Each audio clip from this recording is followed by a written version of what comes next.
Hi everybody, welcome back to my channel. My name is Jackie and today I'm here for the 7th and final day of Music-A-Thon.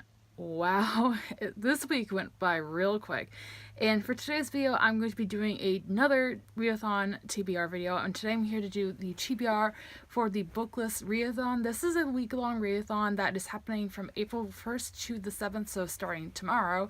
And this is hosted by my good friend Sara over at Sara's Nightstand, as well as Lindsay over at Lindsay's Little Library. Both of their channels will be linked down below, along with all the Read-a-Thon information for you guys to go check out. But I figured I want to support my friends, and this is a good way to do so. So I'm excited to dive into the challenges. There's a total of 5. So without me running along any further, let's jump right in and get started. So the first challenge is to read a 5-star prediction. Now, I did do a 5-star predictions video about 2.5 years ago now. I really need to catch up on my list. But one of the books that I have not yet read is The Murder Complex by Lindsay. This is a YA dystopian book about a world where the murder or death rate is higher than the birth rate. And Lindsay Cummings co-wrote Zenith by her and Sasha Alberg. I read that. I actually read an arc of it in 2017. I really enjoyed it. It was on my top 10, I think, of that year. And I'm actually going to go to the book signing for the second book of that duology, Nexus, on May 8th in Boston. So I definitely want to read one of Lindsay's solo works before I go to that event. And I believe this is also only a duology. Correct me if I'm wrong. But I really haven't heard too much about this besides from the author herself and a couple of other reviewers. But I love dystopian. It is my favorite genre, so I'm really excited to dive in. Number 2 is to read a book that Lindsay or Sara has recommended. And for this, I'm going with The Nightingale by Kristen Hanna. This is a booktube favorite. Everybody and like their mother has read this at this point. It's been out for quite a few years. It was big before I was even on booktube, and I have just been meaning to read it since the hype started coming around. And my mom has actually read this and she really enjoyed it. And I love World War II historical fiction. This is, I think it's adult historical fiction, and it's following 2 sisters during World War II in Nazi-occupied France. And yeah, that sounds right up my alley. World War II is my favorite time period to read about in books when I do read historical fiction on the very rare occasion. And again, Sara, I know, has definitely recommended this more times than I can count on her channel.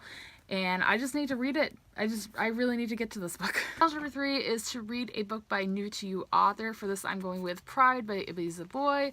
This one is one that I believe Ibi Zoboi has one other book out. I think it's called American Street. I saw that going around booktube a couple of years ago when it first came out.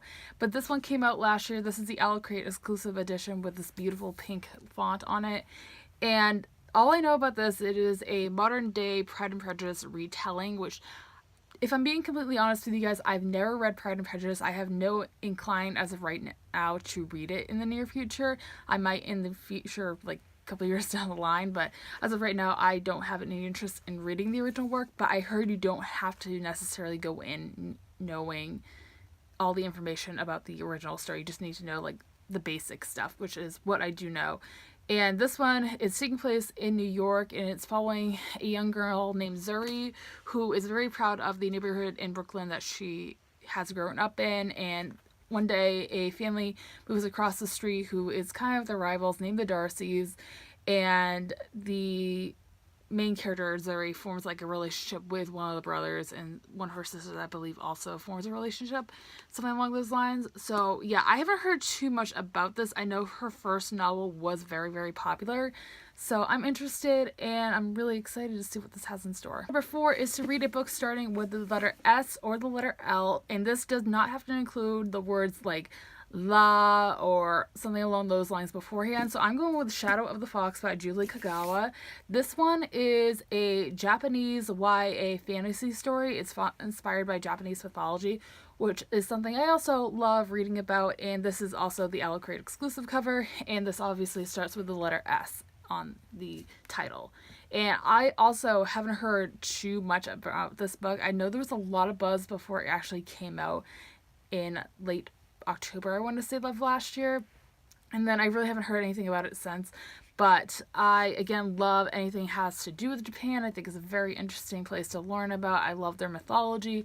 So I'm excited to see what this has in store as far as those elements. Finally, challenge number 5 is to read a book that is on your list. So this could be like your top 10 to read in 2019 list. It could be your review book list, anything along those lines.